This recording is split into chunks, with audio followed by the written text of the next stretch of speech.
Bueno, lo cierto es que lo que podríamos llamar la política indígena favorecía este cuadro ultra, yo lo llamo corpuscular, este cuadro multicelular, sobre todo entre los mapuches. Me explico. De Atarapacá, de Arica, para ser más preciso, de Arica hasta Aconcagua, las sociedades indígenas, sin ser estatales todavía, eran sociedades ya un poco más organizadas. No eran propiamente estados, como algunos lo han llamado, pero sí eran jefaturas. Es decir, no tienen una estructura gobernativa, pero tienen un jefe. Y ese jefe se guía por un entorno, ¿no? Hay que entender que las jefaturas son sociedades redistributivas y que ya conocen la, la imposición del tributo, ¿ah? Las jefaturas son las que traen a la historia los modos tributarios, ¿ah? En la cual la población tributa a este jefe y su entorno con eh, tributos o contribuciones en, en especie y en trabajo, en servicio, ¿ah? Ahora, este jefe no puede disponer a destajo de este tributo social, podríamos llamar, ¿eh? Que le hace su etnia, ¿ya? Puesto que está obligado a mantener las condiciones de la reciprocidad y al mismo tiempo hacer una buena redistribución. O sea, puede quedarse con parte de esa riqueza social, ¿no?, que le llega vía de tributo, pero de alguna forma tiene que devolverla a la base desde donde ha salido. No la va a devolver, ¿ya?, eh, con la con la misma forma que tenía, ¿ya?, puesto que sería absurdo que si recibe maíz, ¿no es cierto?, devuelva maíz. No. Con el maíz, por ejemplo, las mujeres, porque el jefe tiene derecho a la poliginia, tiene muchas esposas y tiene algunos servidores, produce enormes cantidades de chicha que a su vez se constituyen en la bebida, ¿ah?, de las ceremonias y fiestas que él costea de su peculio y implican, ¿no es cierto?, la libación de mucha chicha. O sea, el maíz con la cual esa chicha se fabrica ha salido de la misma comunidad y vuelve a ella bajo este formato novedoso y que la gente espera. Lo mismo sucede con otros bienes que se le entregan, ¿ya?, y que son agrícolas. También hace regalos en textiles, en artesanías finas, cuando quiere ganarse el favor de líderes o personajes importantes de la comunidad para consolidar su legitimidad, ¿ya? Pero está obligado a redistribuir, ¿ya? Por otro lado, el jefe no dispone de ejército, no dispone de policía y está limitado por una serie de factores, pero sí ejerce una labor de coordinación muy importante, ¿ya? En general se trata de sociedades hidráulicas y la hidráulica genera muchos conflictos de agua, muchos conflictos sociales, ¿ya? Eh, Muchas disputas. Por otro lado, en la jefatura ya está muy desarrollado el comercio a mediana y larga distancia y también esto implica gestión.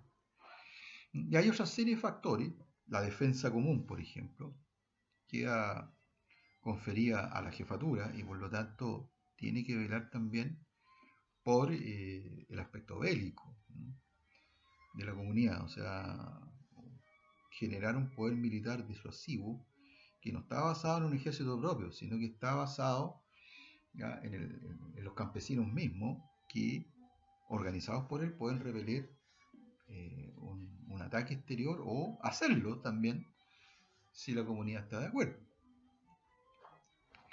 De modo que cumple funciones orgánicas muy relevantes, funciones políticas muy destacadas, y eso explica el hecho de que haya jefatura. O sea, se presupone que es una necesidad social. Sin embargo, el jefe se suele revestir de una procedencia religiosa, ¿no? Genera toda una mitología en torno a su persona y la procedencia de su linaje, ¿eh? Que normalmente está enraizada con las divinidades que cada comunidad venera, de manera que es el más cercano por descendencia directa a estas divinidades y hasta cierto punto ejerce el poder y la autoridad por derecho divino, ¿eh? Que ese es un legitimador muy importante cuando tú no tienes otros elementos, por ejemplo el monopolio de la fuerza, que no existe en una jefatura, para imponer su poder y su autoridad. Por ahí salió una pregunta el otro día en la clase pasada, en que me consultaban sobre este factor religioso que precisamente apuntala la emergencia de esta grieta entre esta minoría dominante y la comunidad. Hay una estratificación ya en proceso, donde tenemos una cúspide muy reducida, que se supone que tiene privilegio, y una base social muy ancha, formada por el campesinado normalmente o por una masa pescadora que dispone de excedente alimenticio para tributar. Ahí está el principio de la desigualdad, efectivamente. Pero esta desigualdad no se puede imponer mediante el monopolio de la fuerza, que no existe, como digo, o sea, el uso, ¿ya?, de la violencia, por ejemplo, para establecer una organización política despótica. Eso viene cuando ya se forma el Estado. Aquí no es posible. De manera que uno de los fundamentos de esta legitimidad nueva es la religión, efectivamente. El poder político queda sacramentado, de alguna forma. Pero fuera de esto, como dice Salins, Marshall Salins, las sociedades de jefatura, él las llama cacicato, a fin de cuentas siguen siendo tribales, porque son sociedades todavía muy segmentadas. Está dividida en linajes, ¿eh? Ya explicaré lo que es un linaje. Está dividida en linajes, ¿ya?, o sea, grupos de descendencia, ¿ya?, y que no es uno, sino que son varios, de manera que lo que aquí se está jerarquizando, aquí lo que se está estratificando es más bien linaje que clases sociales, ¿ya? Es decir, algunos linajes van a ser más importantes que otros linajes, ¿no? Reciben más, a pesar de que la comunidad todavía tiene el control de la tierra y de los recursos naturales y no hay propiedad privada. Por lo tanto, ojo, esto está indicando que el principio de la desigualdad no aparece relacionada con la propiedad de la tierra, sino que con otros factores. O sea, no es la propiedad lo que está determinando estas diferencias sociales y políticas y de poder. Acá hay otra vía para llegar a eso, y por eso es tan importante la religión. Ahora, este tipo de sistema fue el que le permitió a los incas instalarse tan fácilmente. Los incas negociaron con estos jefes, con estas jefaturas, y pasaron a ser estructuras intermedias del Tahuantinsuyo con respecto a las comunidades. ¿Ah? En el Perú se les llama curacas, ¿ah?, el gobierno de los curacas, porque ese era el nombre que recibían en quechua estos jefes tribales, que tenían cierto control de las comunidades que regentaban. Es el gobierno indirecto, que los españoles también van a utilizar.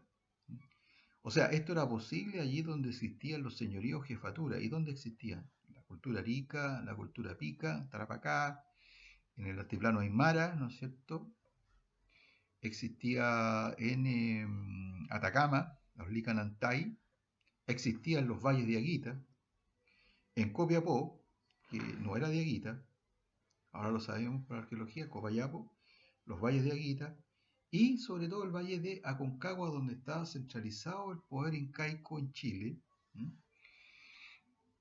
dividido en dos mitades, de arriba y de abajo, ¿no? Michimalonco, por ejemplo, que era funcionario del imperio inca, presidía la mitad de arriba, y su hermano ritual, porque parece que no eran hermanos de carne, digamos, y de sangre, ¿ya?, su hermano Tanjalonco